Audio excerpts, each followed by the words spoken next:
Sa sobrang yaman ko nga kasi vlogger ako, magluluto ako ng tenga ng elepante na nabili ko pa sa Phuket, Thailand para ipalitson sa buganga ng dragon.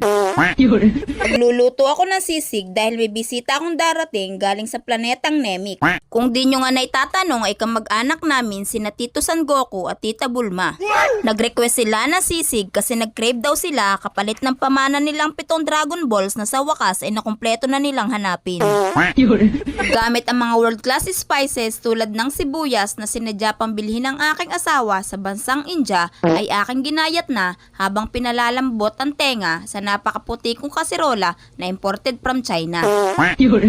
Siling panigang na hinarbis ko pa sa bansang Australia at siling pula ang magpapahalang na pinakagamot at magpapabusa sa almoranas.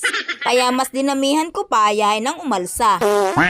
Mas mahapdi, mas masarap. Aray mo, saga! Sasarapan ko na nga ang timpla at minsan lang naman bumisita ang mga kamag-anak namin na nag-time travel galing planetang Namek. Kakaiba yung mga pampalasang yan kasi nga mayaman kami.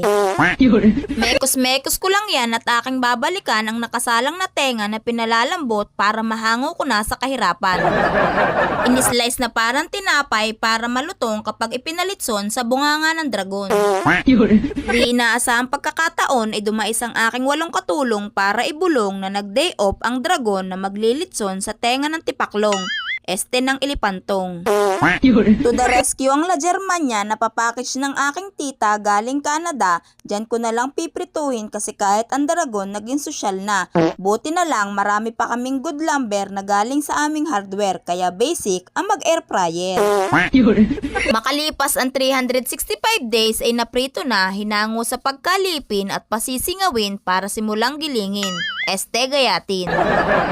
Shoutout nga pala kay Miss Queen Libra ng Bahrain, Betchay 22 ng Toronto, Canada, I Love Panda ng Bicol, Catanduanes, Antilo Villanueva ng Spain, at Arlene Tol ng Kuwait. Salamat sa inyong panunood. Habang pinaglalabo-labo ko nga yan ay nagpahayin na ako sa aking 8 katulong at nagchat na via Bluetooth ang Tito San Goku at on the way na nga daw sila sakay sa aming private jet.